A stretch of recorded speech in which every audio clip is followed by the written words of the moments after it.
You ever notice how sometimes like the simplest stories can have like a lot of depth to them? It's true. It's like you think it's going to be one thing and then there's this whole other layer. It's kind of amazing, right? And today, that's exactly what we're going to do. Yeah. We're going to take one of those stories and really kind of dig into it. You sent this to us. I was so fascinated by it. It's the voiceover script for like an animated retelling of an African folktale, Anansi and the Talking Drum, from Temple Timeless Tales. Oh, yeah. Have you heard of that before? I am familiar with that story, yes. Okay, cool. Yeah, so our mission, if you will, on this deep dive is to kind of look beyond the surface of this story, really unpack what it's trying to tell us about character and motivations, maybe even like some wisdom. I think you'll be surprised at how much we find just in this simple little story. I agree. It's remarkable how a narrative that might be crafted for a younger audience can really tap into like these fundamental aspects of like human nature and like the consequences of our choices. So it's not just a charming story, it really is like concentrated cultural wisdom. And what's so cool is how like relevant those core lessons can still be even for you today. Yeah, totally. Okay, so I think like a good place to start is let's just get to know our main character. Okay. Like our protagonist, Anansi. In the script, he's introduced as, clever. But sometimes his cleverness got him into trouble. Right away, that tells us something. Right. That's pretty key right there. Yeah, it's almost like foreshadowing, right? Exactly. It suggests his like defining characteristic isn't always used for good. Yeah. So there's a potential for conflict there. Oh, yeah. There's a little bit of tension there. A little bit. And then we find out right away that he wants all this stuff. He wants riches and power without working for them. Classic. The wish for reward without the effort. It's something I think we can all relate to. I know I can. Yeah, I would love that. Who wouldn't? It resonates with like a very human temptation. I think, many of us might recognize that in ourselves or others. Oh, absolutely. Like, why can't I just have this without having to do all the work? Totally. Yeah. And then, okay, so then we're really set up for like the main part of the story, which is the legend of the talking drum. Okay, so we hear about Tortoise and Parrot, and they're discussing this drum that's like hidden deep within the forest. Yeah. That promises great fortune, but only to those who are pure of heart. It's a classic setup, this magical object. It's not just about finding it, though. There's this moral condition. Ooh, I like that moral condition. Yeah. Very nice. And Anansi, the minute he hears this, he's like, that drum is as good as mine. That's rich. It speaks volumes. There's this total disconnect between what he needs to do and what he thinks he deserves. Right. He doesn't care about the rules. He's just like, I'm clever. I'll figure it out. It's mine. I'll figure it out. So then we follow him through the forest, and there's even like in the script it even has this like increasing drum beat, like it's getting and faster, like building tension, right? Yeah, like showing his determination, maybe even a little obsession. Okay, so he's walking along and he runs into Elephant. This part is really interesting. Okay. Elephant, wise, gentle, gives Anansi a warning, straight up tells him the talking drum only listens to those who are truthful and kind. Yeah, but this isn't new information, is it? No. It's a reminder. Like, hey, buddy, remember the rules? It's almost a last chance for Anansi to change his mind. Right. He's got a chance to turn back. Right. But you know what Anansi does? He just laughs in his face. Just laughs. Oh, don't worry about me. I have plenty of kindness to spare. The guy's delusional. It's classic, though, isn't it? Yeah. We do that sometimes. We convince ourselves we're good, even when we're not. Like a defense mechanism or something. Like we have to believe it to do the things we do. Exactly. Okay, so finally he gets there. He finds the drum under this, like it says in the script, great baobab tree. Grand, ancient, covered in these strange symbols. Yeah, so mysterious and powerful. For sure. And he's like, give me gold, give me treasures, and nothing. Silence. I love that they put that silence in there. Yeah, me too. Because he expected it to just work. Like a magic vending machine? Exactly. But this drum, it's different. Oh, yeah. It makes you wait. Makes you think. Okay, so then finally, the talking drum speaks. Big, booming voice, full of wisdom. And lays down the law. Only those who give shall receive. Only those who speak truth shall be heard. Boom. Mic drop. That's the whole story right there. Right? It's so simple, but it just hits you, you know? It's about balance, give and take, honesty. That's how things really work, even outside of a fairy tale. Yeah, and Anansi. Not a fan of this message. He gets mad. Starts banging on the drum. I want treasure. Now. Doesn't like being told what to do. And that's when things get wild. Things escalate quickly. The drum shakes. The earth trembles. And then, oh man, this is the best part. The drum rolls forward and swallows Anansi whole. Wow. Intense. Right. I wasn't expecting that. Pretty serious consequence for being greedy, huh? Talk about instant karma. But here's the thing. It's what happens inside the drum that's really interesting. Oh yeah, tell me about that. So he's in there, right? And he starts hearing these whispers.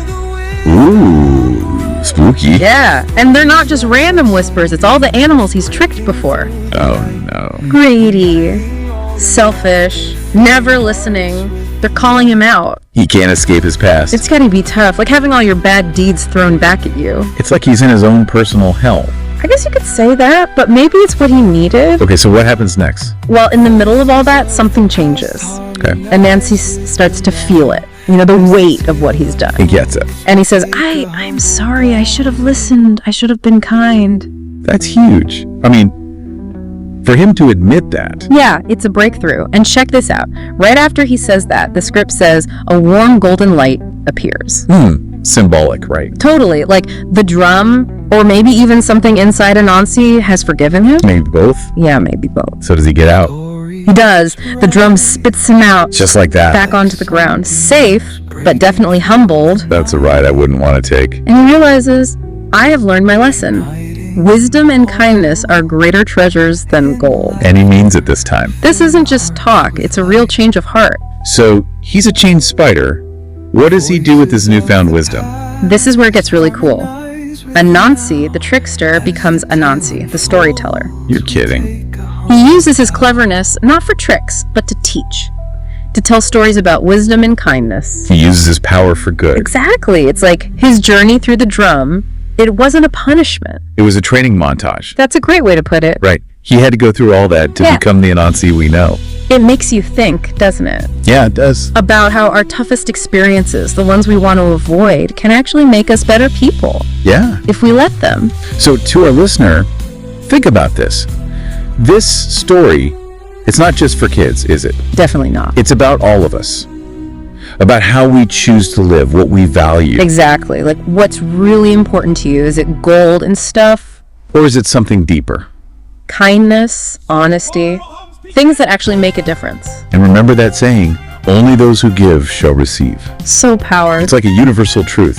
We get back what we put out into the world. So true. So maybe, just maybe, there's more to these simple stories than meets the eye. Always. You know, like take a closer look at the stories you hear. You might be surprised what you find. You really might. There's wisdom everywhere, just waiting to be discovered. Exactly.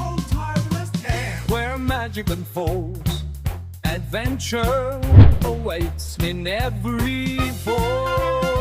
Okay, so we got a really cool question from a listener, and it got us thinking about this African folktale from Temple Timeless Tales. It asks why the sun and the moon are up in the sky. Right. And the story sets this scene where they used to actually live here on Earth. Okay. They were buddies with water. Interesting. But water never came to visit them. I wonder why. Yeah, that's a whole mystery, right? Yeah. So let's dive into this traditional explanation for why they ended up in the sky. Sounds good. Maybe there are some, insights here for us today. I'm sure there are. So what jumps out at you right away about this whole story? Well, it's pretty interesting that the sun is so curious about why water never comes over, right? Yeah. It's not like he's mad or anything. Right. It's more like they're just on such different scales. Okay. Water even points out that his place is totally packed with all sorts of life. Like what? Oh, fish, crabs, turtles. Wow. Way too much for the sun and moon's house. Yeah, I guess that makes sense. It kind of makes you think, how often do we really get how different someone else's world is? That's a good point. Yeah. But then the sun gets this grand idea. What's that? They're going to build a house big enough for water and all his creatures. Wow. The moon is okay, cool, whatever you say. Pretty chill about it. Totally, but can you imagine building a house for an entire underwater ecosystem? That's a pretty big commitment. Right. So what does that say about their friendship? Well, I think it shows that they really wanted to, like, close that gap between them. Okay. Like, accommodate their friend completely. Yeah. But maybe there's also a bit of, like, underestimation going on there, you know? Even after Water's warning. Yeah. It's kind of like when we try to fix someone's problems without really understanding, like, the whole situation. I've been there. We all have.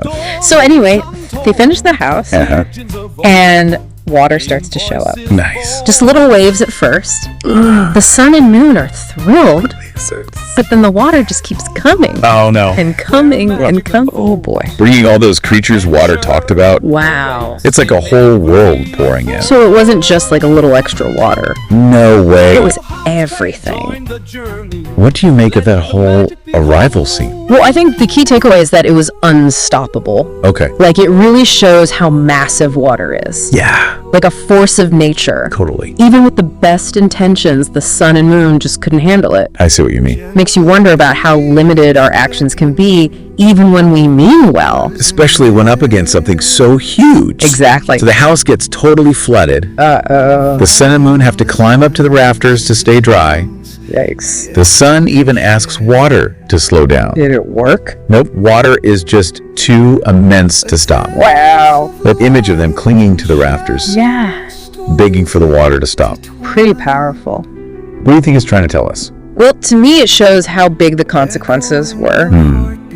Their attempt at friendship backfired. Yeah. And they had to get out of there. Not part of the plan? Not at all. So they end up in the sky because of the rising water. That's how they explain it. The sun watches over water during the day, Keeping an eye on his old friend. and the moon reflects water's waves at night. Beautiful imagery. It's like they're still connected even though they're apart. Definitely a lasting bond. Makes you think Right. their positions are like a constant reminder of what happened. Exactly. The story ends by asking what we can learn from it. So what do you think? Well, there are a lot of possibilities. Yeah. Like maybe it's about how unpredictable friendship can be, Okay. or the sheer power of nature. Or even like good intentions gone wrong. Exactly. It really makes you think. For sure, this story has given us a lot to consider. Absolutely every story has something to teach us. That's the beauty of them. Thanks for sharing this one with us, of course. Until next time. See you then.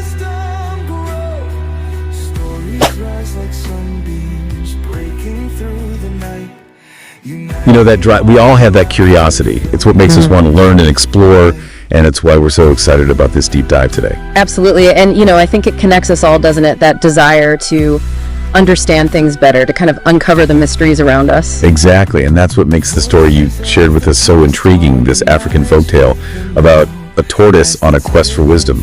Yeah, simple story on the surface, right? Yeah. But like a lot of folktales, it seems to hold some deeper meaning, something we can all learn from. Right, and that's exactly what we're here to do. Unpack those lessons about wisdom, see how they might resonate with our own, journeys of learning and discovery. I love that. And what strikes me right off the bat is this tortoise's ambition. He's not just content with a little wisdom, he wants it all. He wants to be like the wisest being in existence, right? Exactly. He believes that'll make him the greatest, and so he embarks on this incredible journey across forests, rivers, mountains, all to gather this ultimate wisdom. And it's interesting how the story kind of portrays these different facets of wisdom through the animals he encounters. Yeah, like little puzzle pieces or ingredients, right? Exactly. He seeks courage from the lion, knowledge from the owl, cleverness from the monkey. And patience from the elephant. It's like wisdom is not this one single thing, but a combination of all these valuable traits. So he's collecting these traits, right? Almost like little treasures, storing them all in this big clay pot, which I find to be such a great visual. Oh, yeah. It's like he's trying to physically hold on to something that's intangible, right? Yeah. It makes you wonder, can wisdom really be contained like that? And then he faces this dilemma, right? He's amassed all this wisdom, but how to keep it safe. Yeah, the classic problem of what do you do with all this treasure? He decides the top of the tallest tree that's the most secure spot. No one must ever find this, he thinks, highlighting this sort of instinct to hoard knowledge, to see it as something to possess and protect. And that's where we see the flaw in his thinking, because despite all this supposed wisdom, he's totally stumped by the simple act of climbing the tree with this heavy pot around his neck. The irony is palpable, right? This wise tortoise struggling with such a basic task. Slipping, wobbling, unable to apply his collected knowledge in a practical way. And then his young son comes along with the simplest solution. The voice of innocence cuts through, right? He says, why not tie the pot to your back? Such an obvious fix that the wise tortoise completely overlooked. I can almost hear him thinking, how did I miss that? Even with all this wisdom, my own son outsmarted me. It's a pivotal moment, right? It shows that wisdom isn't just about accumulating knowledge, but about perspective, about being open to different ways of seeing things. Even the simplest, most obvious solutions, sometimes we're blinded to them. And that's when the story's central message really hits home. Wisdom isn't meant to be hoarded. It thrives when it's shared. And it's beautifully illustrated by what happens next. The pot slips, it shatters, and these glowing orbs of wisdom are scattered across the land. It's like this powerful image of knowledge being released, spreading out into the world, democratized. The breaking of the pot symbolizes the impossibility of monopolizing wisdom. These scattered orbs represent the idea that it now belongs to everyone. No one person can hold all the wisdom that's passed down through generations. It becomes a collective inheritance. And the tortoise's initial disappointment, I think that transforms into a profound understanding of what wisdom truly is. So as we reflect on this tale, what aspect of the tortoise's journey speaks to you the most in your own pursuit of knowledge? Yeah, was it his ambition, his desire to possess all the wisdom, or maybe the unexpected insight from his son that resonates with you? And I think it challenges us to examine our own relationship with learning. Do we see knowledge as something to collect and guard, or as something that grows through sharing and collaboration?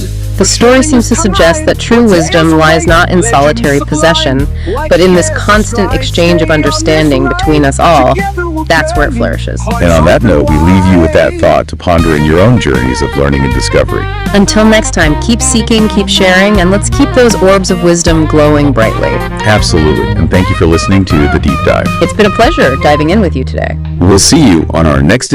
More take you, dear friend, for sharing this time. More tales await. Legends sublime. Like, share, subscribe, stay on this ride. Together we'll journey, hearts open wide.